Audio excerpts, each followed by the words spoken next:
हमें कहाँ से पढ़ना शुरू करना है? व्हाट इज एंगेजमेंट, ठीक है। एक बार लिमिटेशन से रिवाइज करें। लास्ट क्लास में उसकी थोड़ी रिकॉर्डिंग की गड़बड़ हो गई थी ना, तो एक बार मैं थोड़ा एक्सप्लेन कर देती हूँ जो हमने लास्ट क्लास में किया था। Scope of audit, what it does not include, यहाँ से हमने लास्ट क्लास शुरू करी थी ना। इसके अंदर हमने ये देखा था कि ऑडिटर की रिस्पॉन्सिबिलिटी लिमिटेड होती है। जो सिर्फ हमने स्कोप इट इंक्लूड्स के अंदर पढ़ा है, सिर्फ उतनी ही ऑडिटर की रिस्पॉन्सिबिलिटी होती है। इसके बाद जैसे कि प्रिपेयर करना प्रेजेंट और उस फाइनेंशियल स्टेटमेंट्स को प्रिपेयर करना, या कोई duty outside the scope of competence of auditor, expertise in authentication of document, investigation, ये सब ऑडिटर की ड्यूटीज नहीं होती।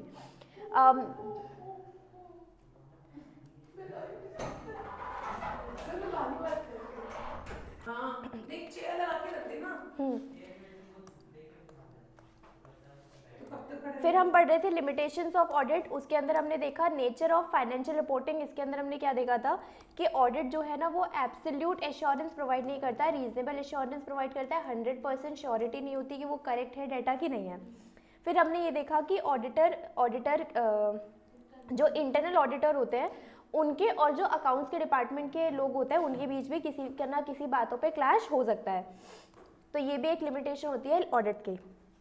फिर नेचर ऑफ ऑडिट प्रोसीजर, कि ऑडिट का प्रोसीजर ही कुछ इस तरीके से है कि हम उसके अंदर सारी ट्रांजैक्शन को टेस्ट नहीं करते, सैंपल्स लेकर के हम टेस्ट करते हैं, तो वहाँ पे कुछ ना कुछ बातें रह सकती है।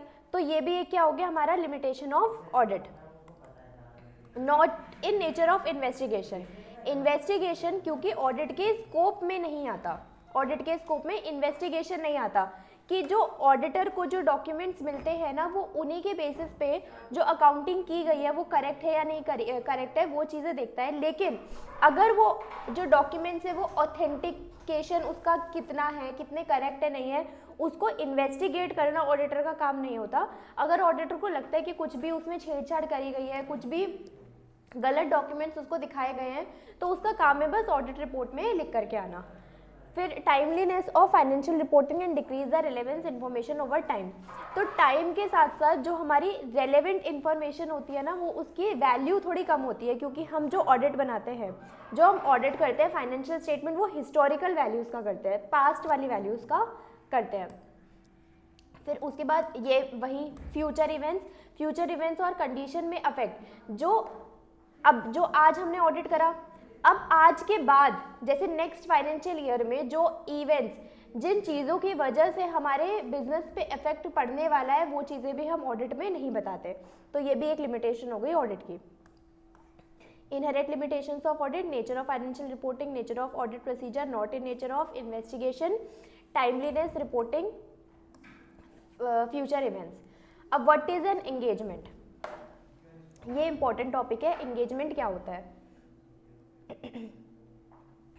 अब देखो, सपोज आप किसी कंपनी का ऑडिट करने के लिए गए, अब वहाँ जाकर के आपके और मैनेजमेंट के बीच बातचीत हुई, आप दोनों के बीच ये डिसाइड किया कि आप कितनी फीस लोगे, कितने दिन ऑडिट चलने वाला है, किस तरीके से आपके इंटर्न्स आएंगे ऑडिट करेंगे, आपको किन किन चीज़ों की ज़रूरत होगी, ऑडिट किस तरीके से किया जाएगा, कौन सा वाला ऑडिट करने के लिए आपको अपॉइंट किया जा रहा है, ये सारी चीज़ें आपके और मैनेजमेंट के बीच डिस्कशन होगा। अब अगर ये सिर्फ ओरल डिस्कशन रहेगा तो अब आप ऑडिट कर लोगे, उसके बाद आपको फीस कितनी देनी थी, आप बोलोगे मेरे की तो 100 फीस थी, फिर मैनेजमेंट बोलेगा नहीं मैंने तो इतनी फीस के लिए बोला ही नहीं था आपको, तो ऐसा कोई क्लैश ना हो। तो जितनी भी बातें हम ऑडिट करने के लिए डिसाइड करते हैं ना, जो भी मैनेजमेंट और ऑडिटर के बीच डिसाइड की जाती है, उसके लिए हम रिटन डॉक्यूमेंट एक बनाते हैं, उसको बोलते हैं एंगेजमेंट। उसके अंदर हम सारी चीज़ें लिखते हैं कि क्या ऑडिट में होने वाला है, ऑडिटर की फीस कितनी होने वाली, मतलब जितनी भी सारी चीज़ें जो एक मैनेजमेंट और ऑडिटर के बीच जो डिस्कशन होगा वो सारी चीज़ें इस रिटन डॉक्यूमेंट में लिखी जाती है, इसको बोलते हैं engagement. Engagement means an arrangement to do something in the context of auditing. It means formal agreement between the auditor and the client. Formal agreement between auditor and the client under which auditor agrees to provide auditing services, it takes shape of engagement letter. मतलब एक document, एक formal agreement कि दोनों के बीच क्या क्या conditions है, कितनी फीस है, कैसे ऑडिटिंग की सर्विसेज दी जाएगी, ताकि बाद में जाकर के उन दोनों के बीच कोई क्लैश ना हो, कोई फीस की पेमेंट कम ना हो, कुछ भी ऐसी चीज़ें ना हो, इसलिए हम उसको रिटर्न फॉर्मल डॉक्यूमेंट बनाते हैं। उसको क्या बोलते हैं? Engagement. External audit engagements. The purpose of external audit engagements is to enhance the degree of confidence of the intended users of the financial statements. Such engagements are also reasonable assurance engagement. For example, in India, companies are required to get their annual accounts audited by an external auditor. Even non-corporate entities may choose to have their accounts audited by an external auditor because of the benefits of such an audit. ये तो normal audit क्यों करवाना चाहिए, सबको करवाना चाहिए। Audit जो annual audit करते हैं वो कोई एक्सटर्नल, मतलब कोई इंडिपेंडेंट ऑडिटर आकर के ऑडिट करता है। तो अब सारे टर्म्स एंड कंडीशंस डिसाइड करने के लिए हम कौन से डॉक्यूमेंट बनाते हैं? ऑडिट एंगेजमेंट बनाते हैं। Benefits of audit, why audit is needed? Audit accounts, ये क्या हो गई? Importance of audit. Audit accounts provide high quality information. It gives confidence to users that information on which they are relying is qualitative, and it is the outcome of an exercise carried out by following auditing standards recognized globally. तो audit हमें क्या देते हैं? High quality information, confidence build up करते हैं। जो हमने पहले पढ़े थे ना, वो सारे पॉइंट्स भी इसमें लिख सकते हैं हम। तो ये कॉन्फिडेंस जनरेट करते हैं किसके बीच? यूजर्स के बीच। जो हमने अलग अलग यूजर्स होते हैं, फाइनेंशियल इन्फॉर्मेशन, जो फाइनेंशियल इन्फॉर्मेशन देखते हैं और उसे डिसीजन मेकिंग करते हैं, उनके बीच एक कॉन्फिडेंस जनरेट करता है ऑडिट। फिर उसके बाद in case of companies, shareholders may और may not be involve in daily affairs of the company. The financial statements are prepared by management consisting of directors. As shareholders are owners of the company, they need an independent mechanism so that financial information is qualitative and reliable. Hence, their interest is safeguarded by the audit. तो audit किसके interest को safeguard कर रहा है? Share holders के। Share holders कौन होते हैं? ओनर्स ऑफ द कंपनी, जिन्होंने अपनी कैपिटल लगा के रखी होती है कंपनी में। उनको एक इंडिपेंडेंट मैकेनिज्म चाहिए, मतलब कोई इंडिपेंडेंट एक पर्सन जो आकर के उनके फाइनेंशियल स्टेटमेंट्स को चेक करे। और वो फाइनेंशियल स्टेटमेंट्स किसने बनाई है? मैनेजमेंट ने बनाई है। और इसलिए वो उनके इंटरेस्ट को, मतलब शेयर होल्डर्स क्या लेते हैं? कैपिटल लगाने के बदले प्रॉफिट लेते हैं, है ना, डिविडेंड लेते हैं, मतलब प्रॉफिट का एक पार्ट डिविडेंड लेते हैं शेयर होल्डर्स। तो उनका इंटरेस्ट सेफ गार्ड रहे, उनको प्रॉपर अमाउंट ऑफ डिविडेंड मिल पाए. An audit acts as a moral check on employees for committing frauds for fear of being discovered by the audit. तो क्योंकि employees के बीच क्या रहेगा, एक डर रहेगा कि अगर हमने कोई फ्रॉड करा, कुछ भी छेड़छाड़ करी, मिसमैनेजमेंट किया, तो वो ऑडिट के टाइम डिस्कवर हो सकता है, ऑडिट के टाइम पता कर लग सकता है. तो ये भी एक क्या हो गया, ऑडिट का एक इम्पोर्टेंस हो गया.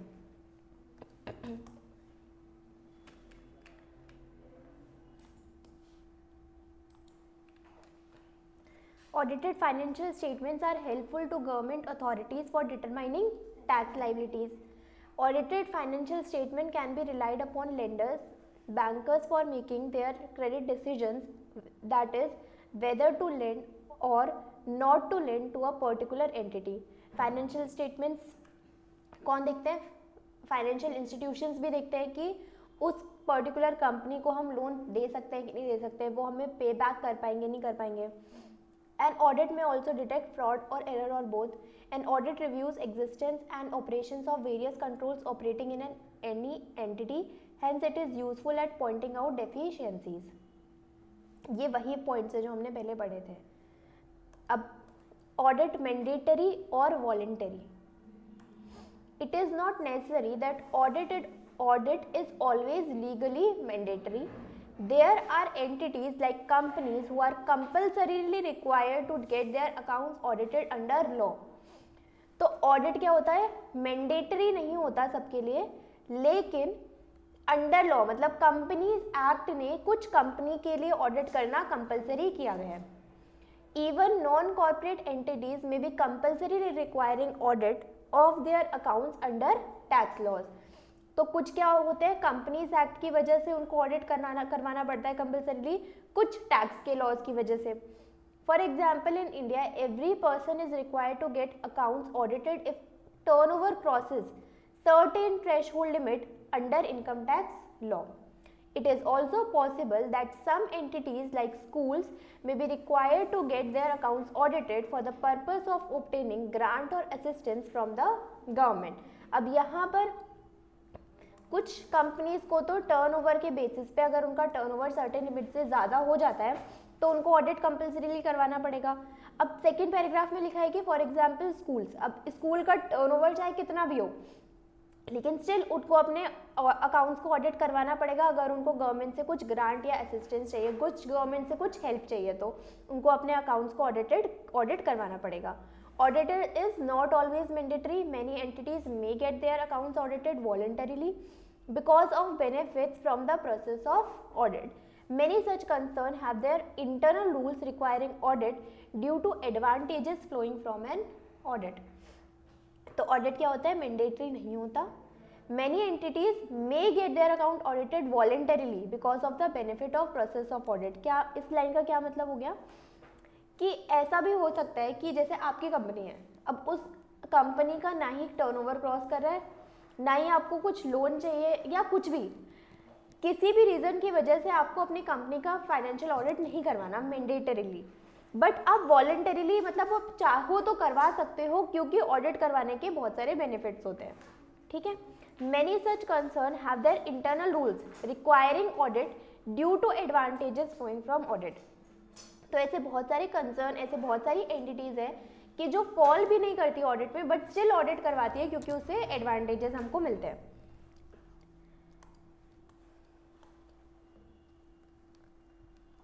Who appoints an auditor?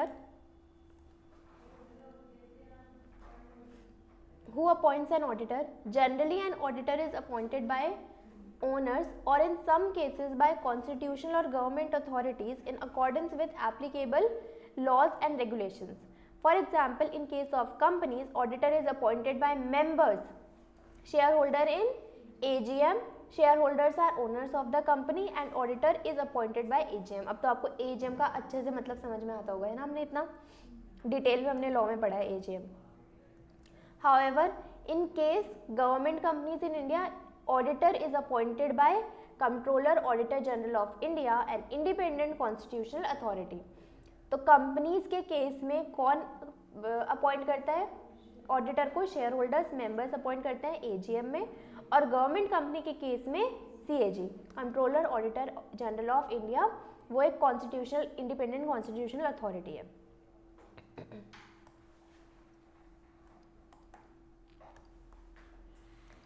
Take case of a firm who engages an auditor to audit its account. In such a case, auditor is appointed by partners of the firm.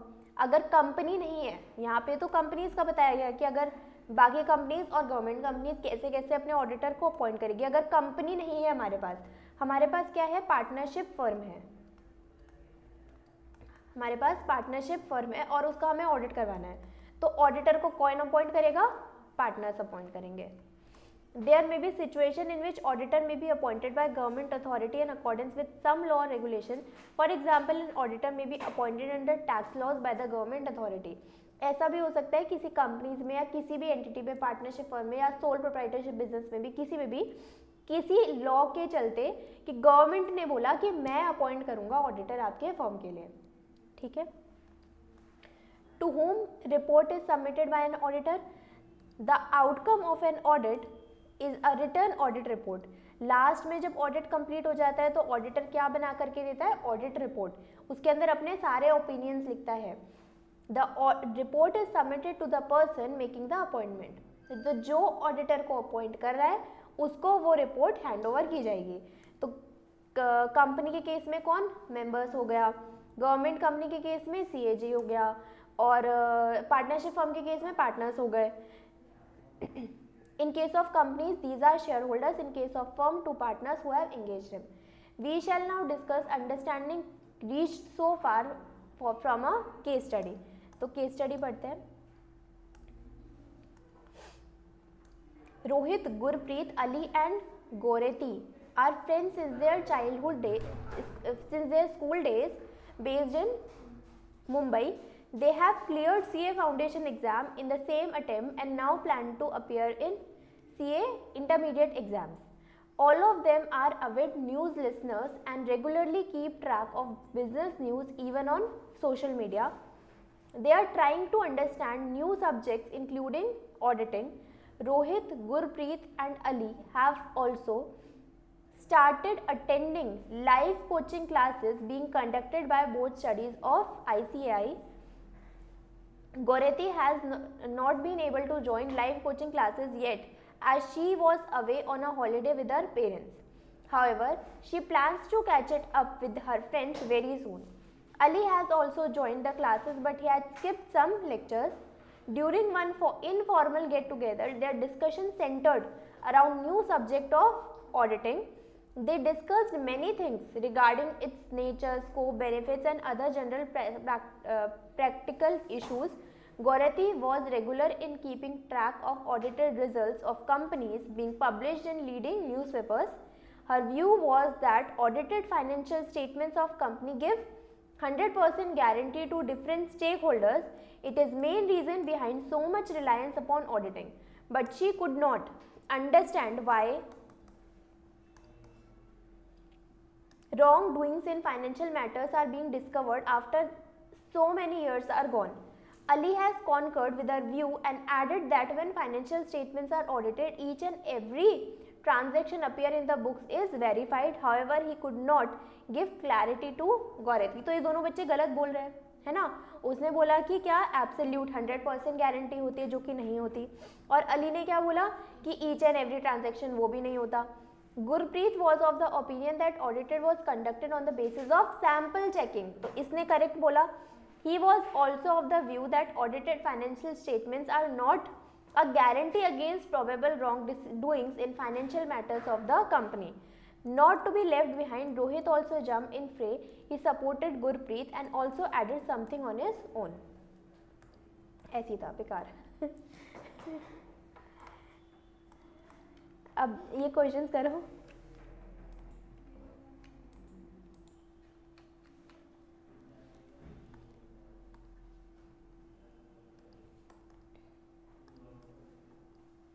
Ziva Products is a partnership firm engaged in trading of designer dresses.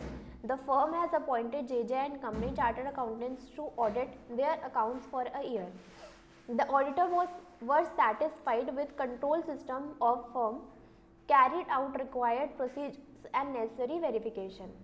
In particular, they carried out sample checking of purchases, traced purchase bill to GST portal and also made confirmation from suppliers. They were satisfied with audit evidence obtained by them as a part of audit exercise. An audit report was submitted to firm giving an opinion that financial statements reflect true and fair view of state of affairs of the firm. However, later on, it was discovered that purchase manager responsible for procuring dresses from one location was also booking fake purchases of small values by colluding with unethical dealers. Payment to these dealers were also made in connivance with accounts through banking channel. The partners of the firm blame auditors to futile audit exercise. Are the partners of the firm correct in their view? Imagine any probable reason for such a situation. तो यहाँ पे गलत कौन कर रहा था? Purchase manager, और partners ने क्या बोला कि ऑडिट ठीक से नहीं हुआ, ऑडिटर की गलती निकाली। Audit is a type of assurance engagement under which auditor gives an opinion on whether the financial statement give true and fair view of the state of affairs of the concern. However, assurance engagement is not restricted to audit alone. We shall now discuss the meaning of assurance engagement and different types of assurance engagement. अभी तो हमने सिर्फ engagement का मतलब देखा था। engagement का क्या मतलब होता है? Formal agreement between client and the auditor. तो अभी हम देखेंगे कि एश्योरेंस एंगेजमेंट क्या होता है। इस केस स्टडी में बेसिकली हमने क्या देखा कि ऑडिट करने के लिए ऑडिटर को बुलाया और वहाँ पर जो परचेज मैनेजर था वो फेक परचेजेस दिखाता था, बिल्स बनाता था और उनको दिखाने के लिए बस बैंकिंग चैनल से पेमेंट भी करता था, बट वो बस ऐसा अनएथिकली कर रहा था। और पार्टनर्स ने ब्लेम किसको करा है? ऑडिटर्स को ब्लेम करा है। अभी इस केस स्टडी के ऊपर हम क्या पढ़ने वाले हैं? Assurance engagement. Assurance engagement means engagement in which practitioner expresses a conclusion designed to enhance the degree of confidence of the intended users other than the responsible party about the outcome of evaluation or measurement of a subject matter against criteria. Assurance engagement, ये engagement का basic मतलब दो लोगों के बीच एक agreement. अब यहाँ पर engagement in which practitioner expresses a conclusion design to enhance the degree of confidence of intended users. अब यहाँ पर जो ऑडिटर है ना, वो ये बताना चाहता है कि ऑडिट करने की वजह से लोगों का कॉन्फिडेंस इंक्रीज होता है फाइनेंशियल स्टेटमेंट्स पे, बट उसकी कोई रिस्पॉन्सिबिलिटी नहीं है इस बात से कि उसके ऑडिट करने की वजह से क्या आउटकम निकल के आ रहा है। मतलब समझ में आया आपको कि अब ऑडिटर ने ऑडिट किया, अब ऑडिट करने की वजह से हो सकता है कॉन्फिडेंस इंक्रीज हो। अगर ऐसा कब होगा? अगर ऑडिट में उसने कुछ ऐसा गलत नहीं लिखा होगा, सारी इन्फॉर्मेशन को करेक्ट बोला होगा, तब लोगों का कॉन्फिडेंस इंक्रीज होगा। बट अगर उसने ऐसा कुछ सही नहीं लिखा, उसको कुछ भी ऑडिट करते टाइम उसको प्रॉपर तरीके से डिस्क्लोजर नहीं करे गए फाइनेंशियल स्टेटमेंट्स, या फिर कुछ भी उसको ऐसा लगा कि ऐसा कुछ चल रहा है कंपनी के अंदर, तो ऑडिट क्या हो जाएगा? रिपोर्ट उसकी क्वालिफाइड हो जाएगी। तो उसके बेसिस पे जो कॉन्फिडेंस होगा वो लूज करेंगे कंपनीज के ऊपर, कस्टमर्स कॉन्फिडेंस लूज करेंगे। तो अब वो उसकी रिस्पॉन्सिबिलिटी नहीं है कि उससे आउटकम क्या निकल के आएगा ऑडिट करने के बाद, आउटकम ऑफ इवैल्यूएशन और measurement of the subject matter against criteria. तो उससे जो आउटकम निकल के आएगा वो ऑडिटर की रिस्पॉन्सिबिलिटी नहीं है। ऑडिटर की क्या रिस्पॉन्सिबिलिटी है कि वो बस अपना ऑडिट करके आए और जो भी कंक्लूजन बनता है वो दे करके आए। It means that practitioner gives opinion about specific information due to which users of information are able to make confident decision knowing well that chance of information being incorrect is diminished। तो यहाँ पर क्या होता है audit की वजह से? Auditor का क्या काम होता है? हमने देखा था ना कि ऑडिट क्या होता है? नहीं, स्पेसिफिक इंफॉर्मेशन तो एक्चुअली हमने वो इन्वेस्टिगेशन में पढ़ा था। ऑडिट का काम क्या होता है कि फाइनेंशियल इंफॉर्मेशन को ऑडिट करना है, उसका स्कोप बस वहीं पे लिमिटेड रहता है, उसके बाद वो इन्वेस्टिगेशन करना या फिर जो भी चीज़ें करना उसके स्कोप में नहीं आता। तो जो ऑडिटर है वो सिंपल ऑडिट करके आएगा।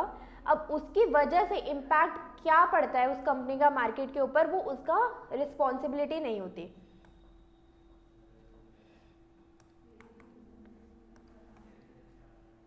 Elements of an assurance engagement: a three-party relationship involving a practitioner, responsible party and intended user. Practitioner is a person who provides the assurance. Assurance कौन provide कर रहा है? क्या? हाँ, auditor. The assurance engagement involves three parties. A practitioner is a person who gives assurance, और वो absolute assurance नहीं देता, reasonable assurance देता है। The term practitioner is broader than auditor. Basically auditor practitioner के अंदर आ रहा है, लेकिन प्रैक्टिशनर एक ब्रॉडर टर्म है। मतलब ऐसा कि ये प्रैक्टिशनर, तो इसका एक नैरो एक छोटा टर्म है ऑडिटर, और प्रैक्टिशनर एक ब्रॉड टर्म है, उसके अंदर ऑडिटर आता है। The term practitioner is broader than auditor. Audit is related to historical information, क्योंकि जिस दिन हम ऑडिट करते हैं वो पास्ट इन्फॉर्मेशन से करते हैं, वेयर एज प्रैक्टिशनर में provide assurance not necessarily related to historical financial information। यहाँ से यहाँ तक अंडरलाइन कर लेना एक बार।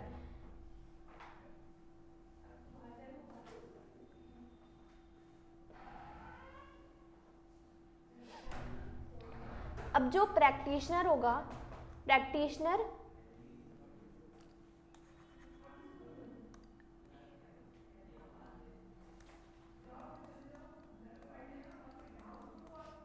एक वर्ड है प्रैक्टिशनर और एक वर्ड है ऑडिटर।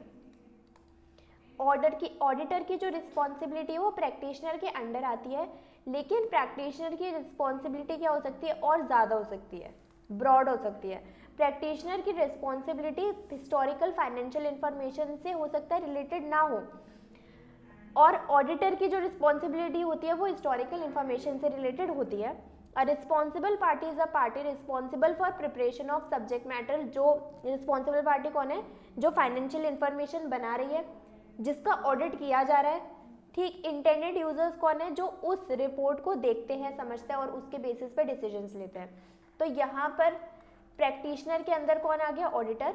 रिस्पॉन्सिबल पार्टी मतलब मैनेजमेंट जो प्रिपेयर कर रही है, और इंटेंडेड यूजर्स कौन हो गए? हमारे stake holders.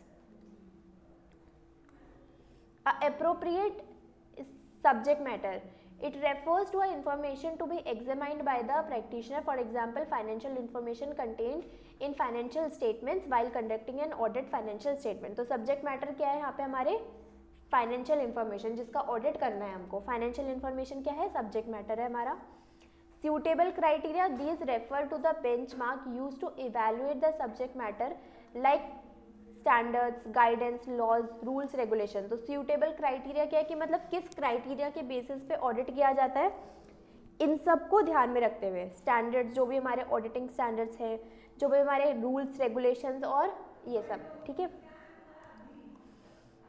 Subject sufficient appropriate evidence, the practitioner performs an assurance engagement to obtain sufficient appropriate evidence. It is on the basis of evidence that conclusions are arrived and an opinion is formed by auditor. Sufficient relates to the quantity of evidence obtained by auditor. Appropriate relates the quality of evidence obtained by auditor. तो sufficient क्या बताता है कि quantity of evidence obtained, sufficient word quantity बताता है, और appropriate word क्या बताता है? क्या क्वालिटी है ऑडिट करने की।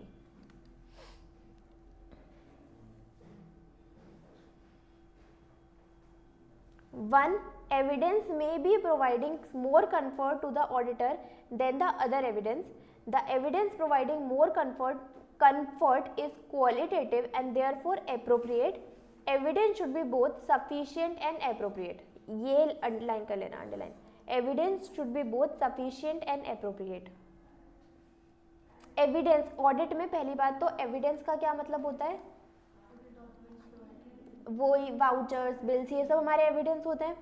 अब ये सफिशिएंट भी होने चाहिए और एप्रोप्रिएट भी होने चाहिए, मतलब उनकी क्वालिटी भी अच्छी होनी चाहिए और एक नंबर ऑफ क्वांटिटी भी उनकी ठीक होनी चाहिए, रीजनेबल क्वांटिटी होनी चाहिए। और एविडेंस कैसे होने चाहिए? दोनों ही, सफिशिएंट भी और एप्रोप्रिएट भी।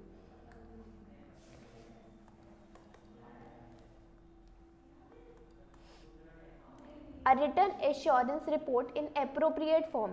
A written report is provided containing conclusion that conveys the assurance about the subject matter. A written assurance report is the outcome of audit engagement. जो लास्ट में हम रिपोर्ट निकाल करके लाते हैं कि ऑडिट कैसा था, कंक्लूजन क्या था, उसको कंक्लूजन को क्या बोलते हैं? Written assurance report in appropriate form. तो हमारे पास क्या क्या एलिमेंट्स होते हैं एश्योरेंस एंगेजमेंट में? पहली बात तो एश्योरेंस एंगेजमेंट का क्या मतलब है कि ऑडिटर की रिस्पॉन्सिबिलिटी क्या नहीं है, उससे आउटकम क्या निकल के आ रहा है। ऑडिटर की सिर्फ उतनी रिस्पॉन्सिबिलिटी है जो बेसिकली एंगेजमेंट में लिखी गई है, जो उन्होंने चीज़ें डिसाइड करी है कि किस तरीके से कौन सा ऑडिट किया जाएगा, कितना फीस रहेगी, किस तरीके से कितने दिन ऑडिट चलने वाला है, किन किन चीज़ों की ज़रूरत, वो सारी चीज़ें जो हमने एंगेजमेंट के अंदर लिखी है, और फिर उसके बेसिस पे ऑडिटर को एक रिपोर्ट देनी होती है। उतना ऑडिटर का काम होता है, लेकिन उसके बाद उससे आउटकम क्या निकल के आएगा वो ऑडिटर की रिस्पॉन्सिबिलिटी नहीं होती। तो हमने यहाँ पर पढ़ा क्या? Elements of audit assurance engagement. कितनी पार्टीज होती है यहाँ से देखते हैं? 3 party relationship, an appropriate subject matter, suitable criteria, sufficient appropriate evidence, written assurance report. ये वाला पैराग्राफ भी पढ़ लेते हैं।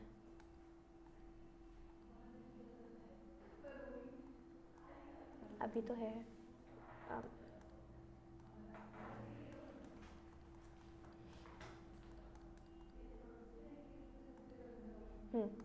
Meaning of review, audit versus review.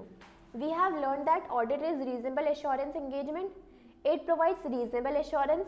However, review is limited assurance engagement, it provides lower level of assurance than audit. तो audit क्या provide करता है हमको? Reasonable assurance, review मतलब कुछ चीज़ रिव्यू कर लेना, बस एक ऐसे देख लिया, जैसे मेरे को किसी कॉपी रिव्यू करने के लिए दी तो बस एक बार पेजेस पे लट के देख लिया, तो वो रिव्यू. तो अब रिव्यू एश्योरेंस ऑडिट से भी कम देगा. क्या है? It provides lower level of assurance that audit. Audit reasonable assurance क्या होता है? 100% नहीं होता, लेकिन up to a certain level होता है. और रिव्यू क्या होता है? लोअर देन ऑडिट, ऑडिट से भी कम assurance. Further review involves fewer procedure and gathers sufficient appropriate evidence on the basis of which limited conclusions can be drawn up. However, both audit and review are related to financial statements prepared on the basis of historical financial information.